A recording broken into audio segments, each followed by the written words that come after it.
Earth sign, Virgo. Happy New Year, Virgos. 2022. This is the yearly reading for Virgo.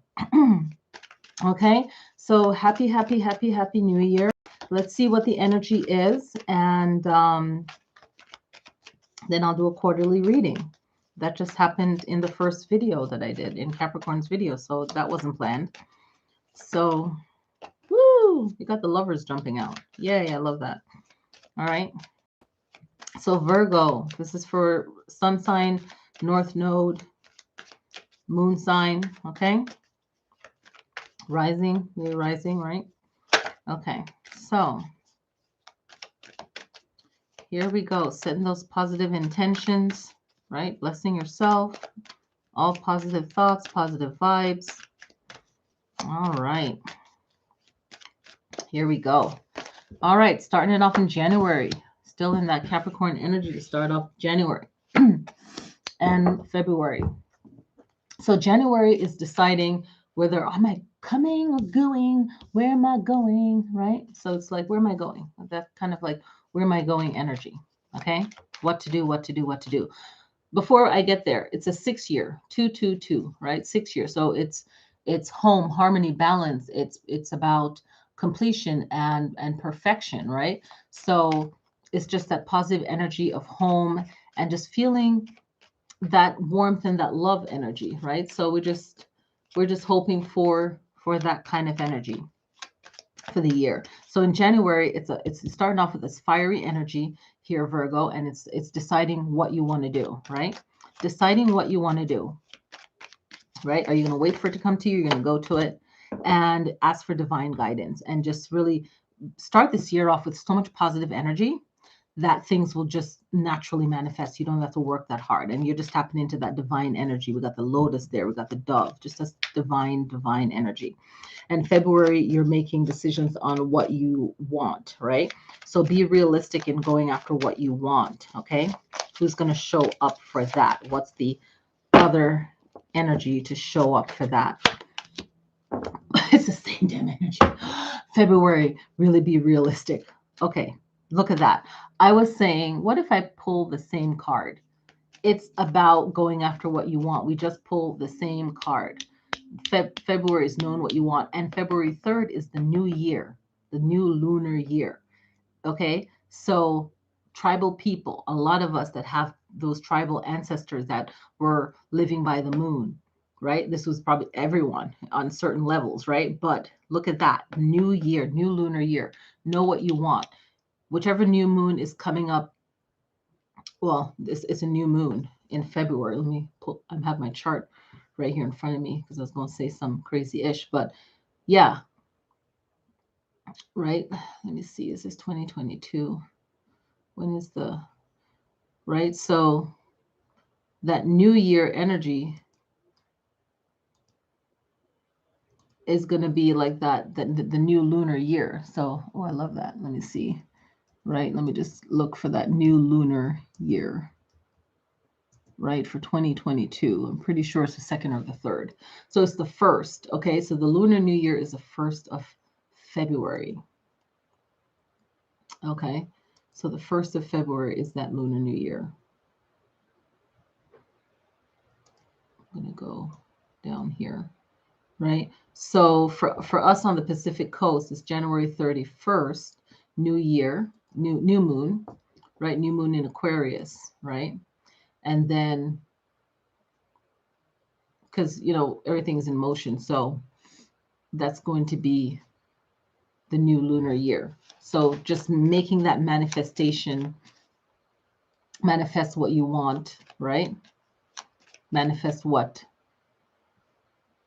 you want for this new year. And the moon sign is so powerful because it's our emotions, right? And we have to be in control of our emotions. It's just going to be a very powerful year. It's going to be the year of the ox as well. Okay, in the Chinese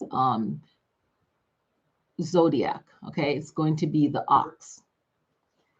So just want to give you guys that. So in February, especially January 31st, really tap into that new moon, whenever, however that new moon lands for you in your area. It could be on January 31st or February 1st. Okay.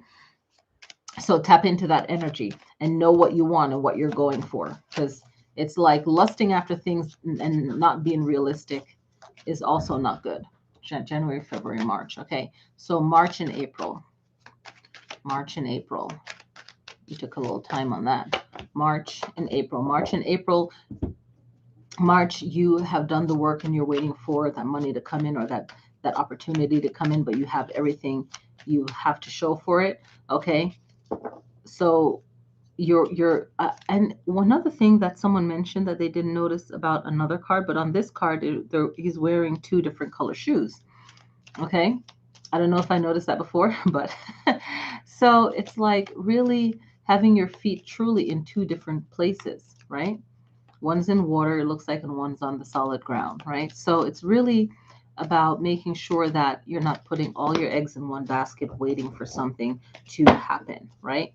So what can we know about this? What can we know about this? Okay, what can we know about this? What can we definitely know about this? We know that we have to trust in our abilities, know your strength, and develop your strength too. So don't just put all your eggs in one basket, or just also have faith. It could mean in knowing that things will work out, but also, have something else going on. All right, in April, you're going to feel the need to really get your rest. Maybe it's like an emotional drain. So that's why it's good to really prepare ahead so you don't emotionally drain yourself, Virgo. And when you get this eclipse card here, definitely take advantage of the eclipses coming up. There'll be a video on that in the future. Okay.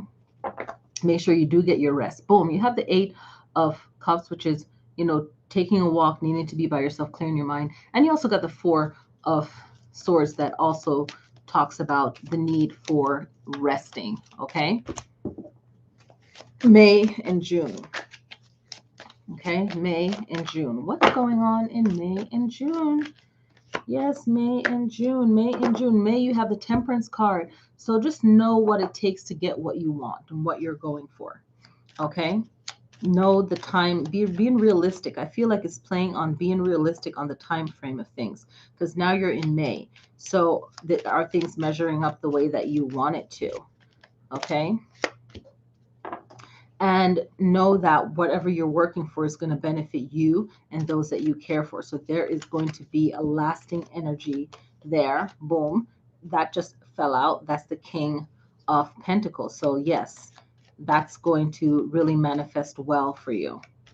Okay, so prosperity, whatever is bringing you happiness, whatever that is, that's going to manifest great for you. Okay. Then in June, you have the High Priestess. So definitely work on yourself. This card definitely has the Kabbalah in it behind her, these levels of understanding self in your life. So definitely know what not to say. Okay, there's certain things that you just keep to yourself. Know your power, sit in your power in June. Okay, very powerful. Know your power, man. Know your worth. And this King of Rods is saying you have what it takes to be creative, to shift up, to change, to do what it is that you need to do. And you're calm going into your battle and fighting for yourself and fighting for what you want. And you know when to change up, definitely. Okay? You have that fire energy in you because you're all those elements, okay? July and August. Let's see how July and August pan out.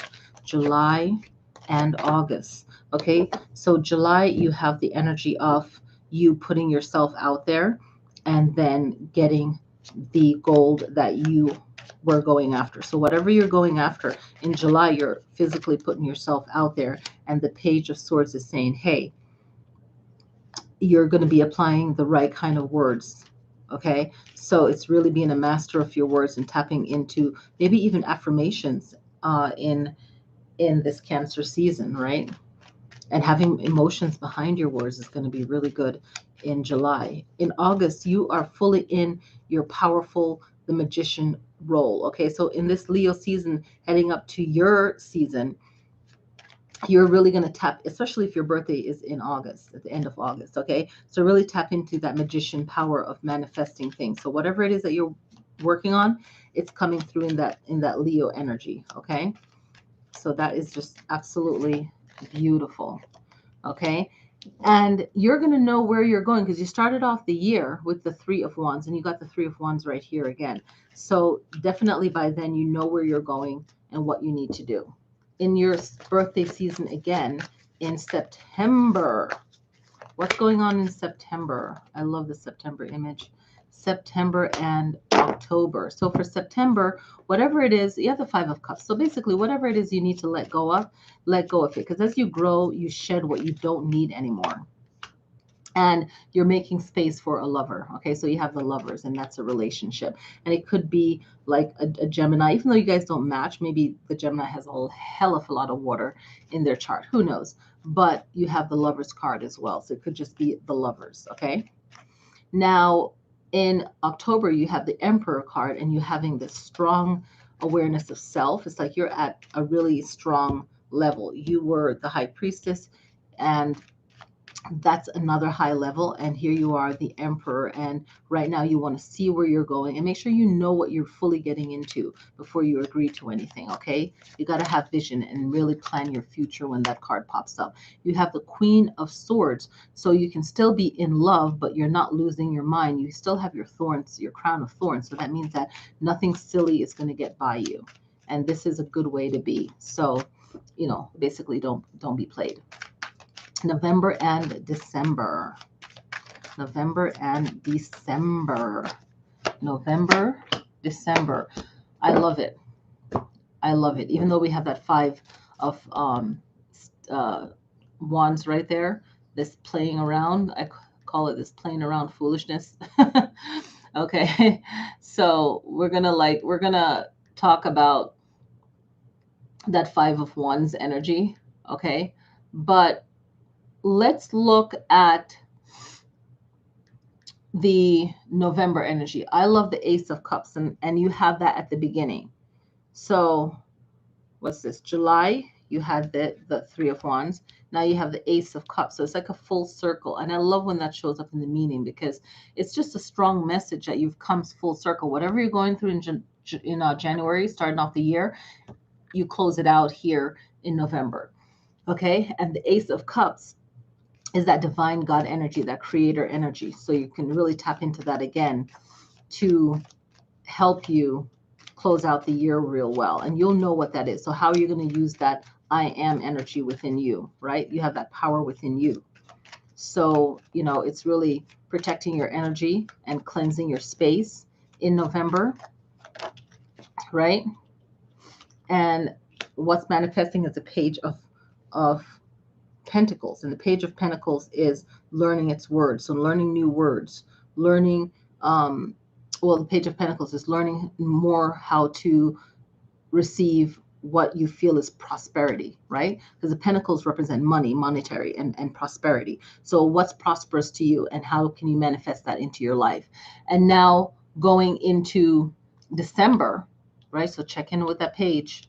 And link these up together, maybe on your altar, and another card that represents something positive, right? So whatever, if you're going to do it, whatever is on the opposite end, like maybe the Ace of the Pathway. What is that? The Ace of Wands. Okay. So manifesting.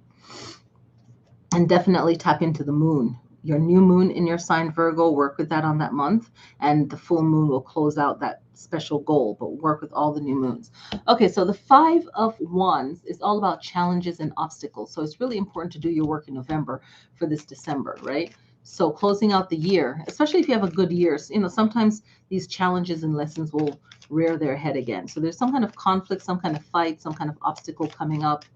Okay, so, and it could be like a friendly competition, but as a Virgo, you know, you want to shine. You're ruled by Mercury, so you're about communicating, and you really like to be original or to really do something that is worth your time and worth other people's time, right? So just a very meaningful experience. Okay. So what other card is going to show up for this? So we have the Sun. So something new and good is going to come out of this major arcana. Something new relationship, just something new. Could be a baby. I don't know. But for this reading, I don't feel like it's that. I feel like it's just something new and positive and just amazing. Okay. So let's do the 4 quarters. Okay. So the first 3 months, and then the other 3 months, other 3 months, and other 3 months. Okay. So the first card for the first quarter of the year, another additional message for you. Think about the King of Cups. Think about the power of your words, and think about how you can be very firm, but also very smooth in the first 3 months. So you have to be strong and soft in order to really overcome those 3 quarters to secure a better experience for you. The Page of Cups, the other 3 months is really having charisma and how to charm and to manifest things that you want. Okay, so even if you're feeling a certain way about something, try to get your anger or your frustration out, maybe through exercise or through something else, but not to ruin your relationships or the way that you are going to hit your goal. The third quarter is this fear energy with this 9 of Swords. So any kind of it's like a qigong thing to clear the heart, which is getting rid of loss, grief, right? I'm trying to think of it. Loss, grief, and like sorrow, right? I don't have that chart with me right now, but when I did my workshops, I had all these charts out. But it's just loss, grief, and sadness. You want to release that from the heart. And now that we're in winter season, we really can work on getting rid of fear, right? So that's like the third quarter of 2022. Just whatever fears you have, make sure that you are facing the problem head on so you don't take it to bed with you and sleep, and then it causes more stress, fear, anxiety, and arguments and all that stuff. The last quarter. The last quarter of the year. What's that card about? Okay, so the last quarter, and this fell out already. I don't know if you noticed it. This one fell out. The Knight of Swords is knowing when there's clear and present danger, because it's like he's heading to the Tower. So he's heading to something that was going on for too long, and now there's destruction.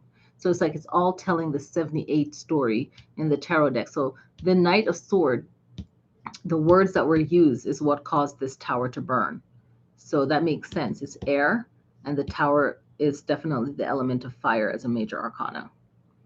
I just thought of that all these years. So he's heading to that Tower, right? And I want to see what it's like in the other deck too, but I just thought that that was interesting that he's heading towards that fire. And it's all about knowing when you're going into battle, and just trusting your intuition, trusting your instincts to know, hey, something is coming here. And I've had that feeling, since right before, in 2000, it was December of 2019, is just feeling like, damn, something bad's coming. And I remember saying that to someone. Anyway, so it's just being very aware of your situation. But I thought that was cool. I'm trying to find, I don't know why I'm not seeing it. Maybe it's already on here and I just didn't notice. But yeah, so it's just making sure the last 3 months, what is that, October, November, December, is to trust your instinct and just know that when you're going into battle, just know when something is not right, so that you're closing out the year trusting yourself and clearing that slate for that new 2023. All right. So thank you guys so much for watching. I hope you enjoy your videos, Virgo. Have a wonderful new year. I'll see you guys next time. Peace.